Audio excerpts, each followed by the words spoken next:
Okay, so now we'll start with learning theory. Again, one of the most important concepts to learn in machine learning, and I think gaining something called as we will see the topics which we'll study in this course in this section is we will see why it is very important. Means maybe it might look a little bit more not sense over here, but maybe if you are going to deal advanced version of machine learning like deep learning or NLP or computer vision, it should surely make sense that learning theory actually works. And in learning theory, in this section, we'll learn about these three topics. Our main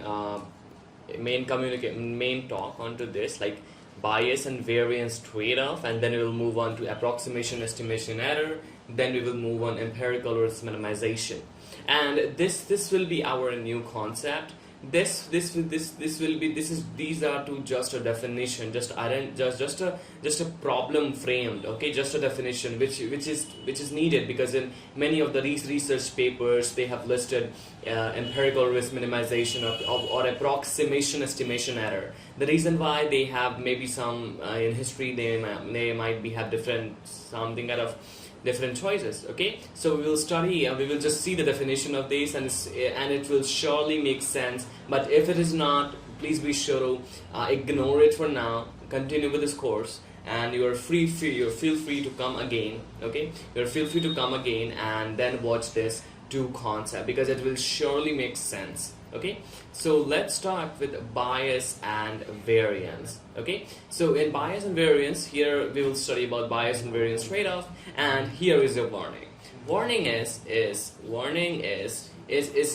one of the easiest concept to learn, as instructed by even when I heard that it's easiest concept to learn, and it seems the easiest, but it's very hard to master. Very hard to master, and I hope that you heard Andrew Nunn saying this, and I think this actually makes sense. If you're a beginner, then it might not, because you will understand everything, but when you are actually developing the product, it's a very important to keep track of bias and variance trade-off and etc.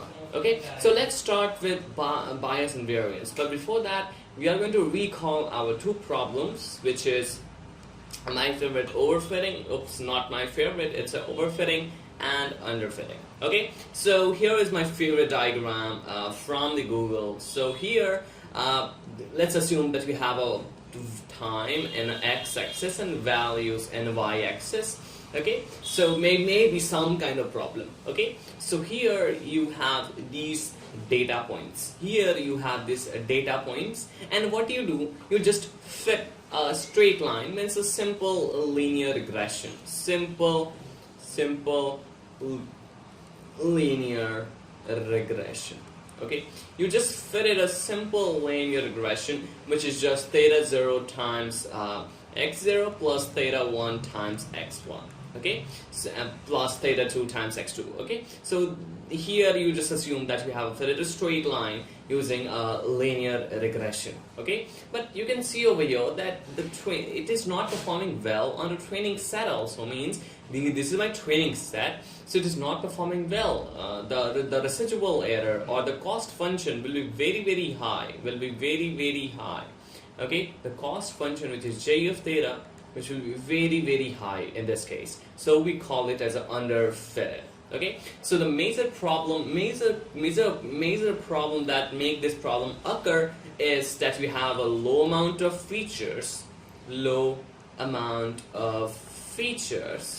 or you have low amount of data, or you have a low amount of data. Okay, so these two causes the problem. So you low amount of features, low amount of data. Okay, and that can be sensed using just by adding more data or adding more feature, or if you don't have feature, you can do feature engineering to generate more features. Okay, so just do not focus on feature engineering for now, because it's not a data science course, but obviously you just need a simple feature engineering. Means it's just generating more features based on our features. So let's want an example that you are building a spam detection system. So let's assume that you are building a spam detection system where you have one column which is of text, another column which is the label, whether that text is a spam or ham. So it is a label. Okay, so you can generate more feature like length of the text, what is the how many number, what is the number of a text in that, what is the number of words in that text, what is the number of a character. So you using this text feature, you generate more 3 features, and that's called feature engineering. Okay, so I will be, if you say, I'll be very happy to make a video on feature engineering. Okay, it will be a full-fledged data science course. Okay, so here after this we have our simple linear regression, which is just like this. Now this is called underfitted, and major problem that I've seen so far in my experience is a low amount of feature stack that we have. Okay, so in general, the underfitting means is just that your model is not performing well onto the training set, and it's obvious that it will not perform well onto the testing set. So that's why we call this underfitting. Okay, the next picture of here is good fit / robust. Robust means it will be very robust. It is a very good fit. You can see it is a very good fit. The residual error is low. And we have a very good polynomial kind of thing. Non-linear, or I can say, we can say non-linear, or a polynomial regression over here. We have applied polynomial regression, and here's what we get as a hypothesis. Okay, so here you can see that is a very good fit, and this is the robust model. Okay, so we can say that this model is performing well on the training set as well as on the testing set, because whatever example will come here, the residual error will be low. Okay, so like that is performing well on the training and testing set. Another picture which tells you about overfitting. What do you mean by overfitting? Overfitting simply means that your model performs very, very well, or I can say that your model learns very, very well on the training set, where your cost function of J of theta is equals to 0. Okay, where you don't have any residual error, or approximately equals to 0. Okay, so your cost function is very, very low, so you can assume that your model learned a lot. So just touching each and every example, so your model learned a lot. So that's why your cost function is very, very low. And cost function is just denoted by the summation over I equals to 1 all the way down to the m, h of xi minus yi squared. Okay, and it's just taking out the difference between the predicted and actual value. And here the predicted and actual value are on the same line. So here your model learned a very nonlinear hypothesis. It happens that if you have a lot of features, and here you have a low features, and here if you have a lot of features, that happens. Okay, and maybe you have used too much degree in polynomial regression, so that's why it happens. Or maybe something kind of a very kind of complex architecture, or you have made a very complex function f of x with the highest degree x4, etc. like that. Okay, so this is the problem for overfitting, and whatever new example come over here, your model will be very, very high. Whatever come here, the residual layer will be very, very high.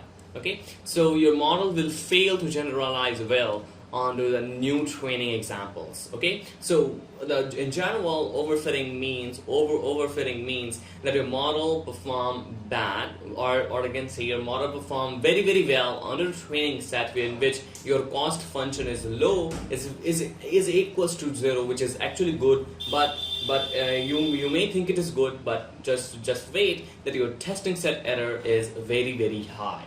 Okay, so that indicates the problem of overfitting. So we can prevent overfitting by selecting some of the important features,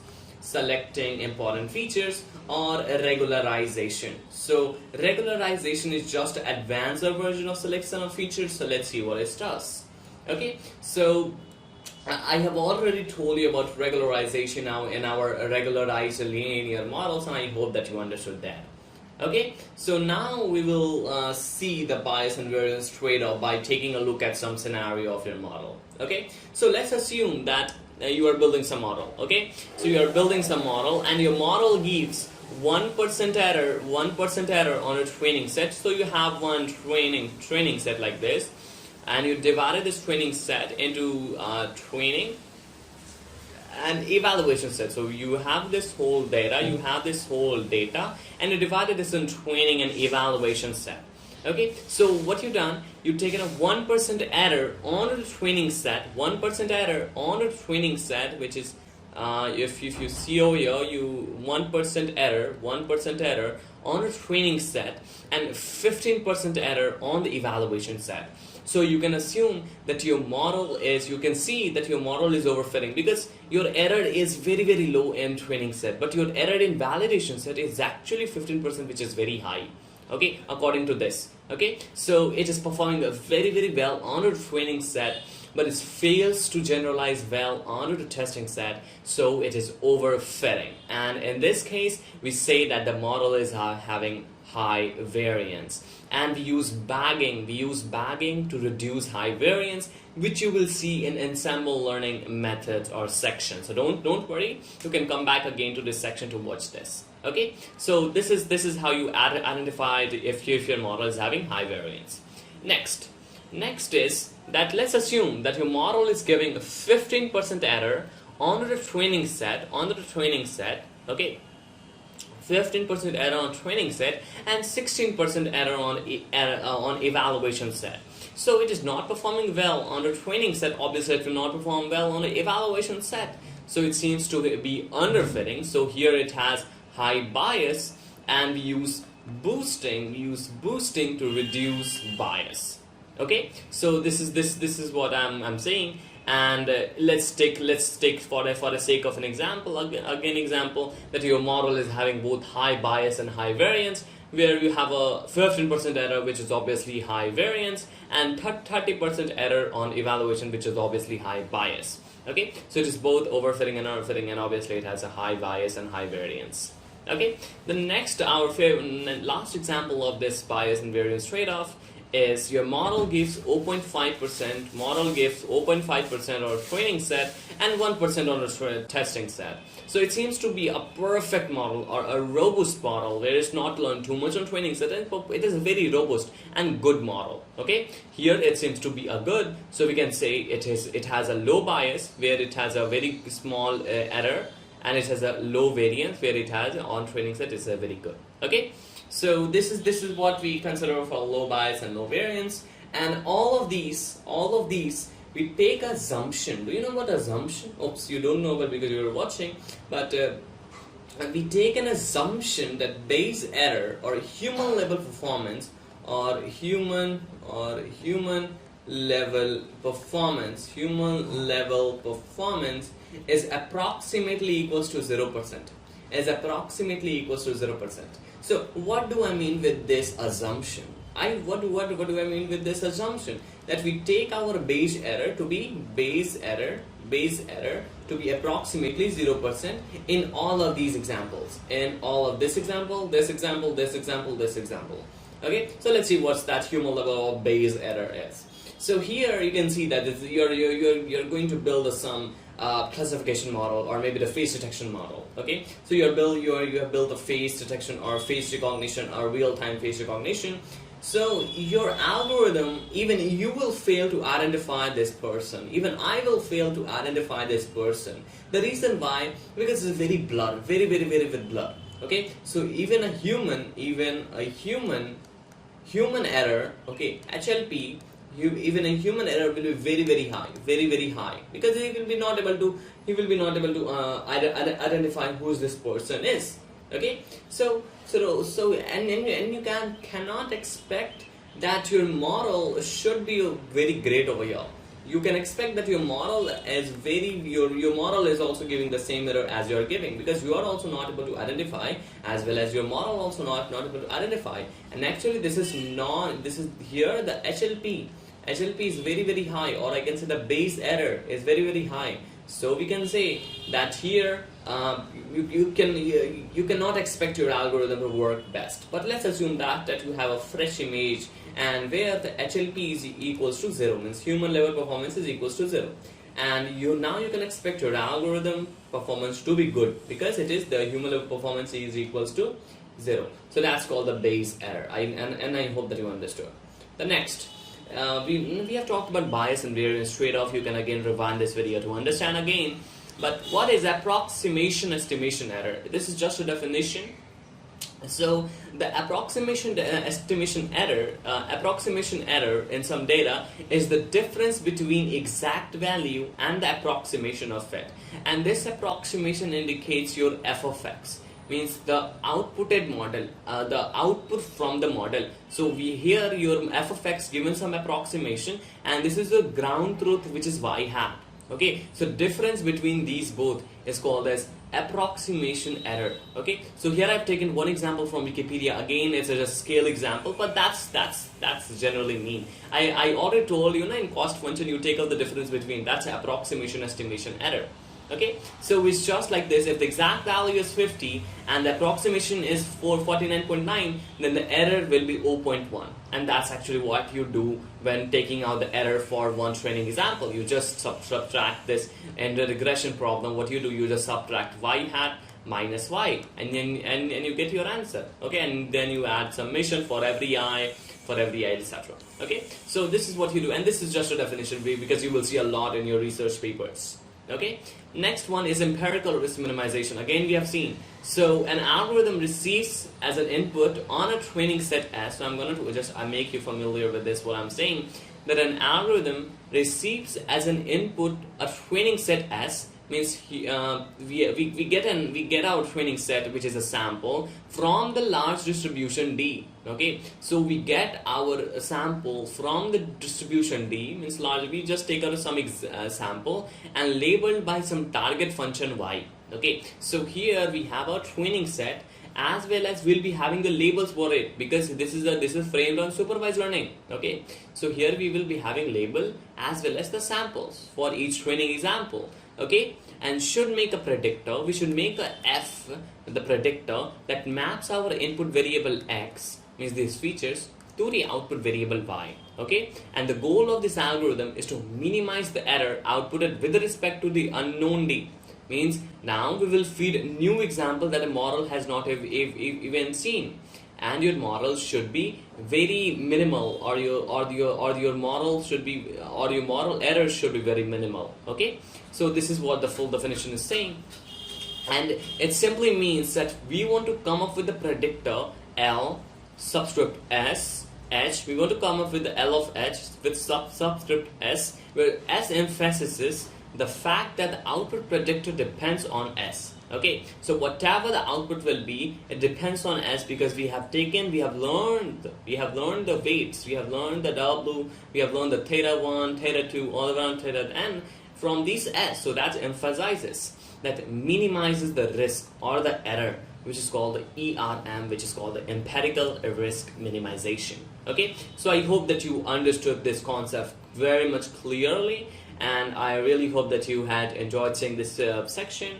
And I have talked a lot on empirical risk minimization, learning theory, and etc. So I hope that you will utilize this way. And we have already talked about and now you can continue further. If you haven't understood anything, you can feel free to ask in the comment box below. I'll be very happy to take your doubts, and be sure to have a look at the course website, which is already available in the description box below. So meet you in the next section.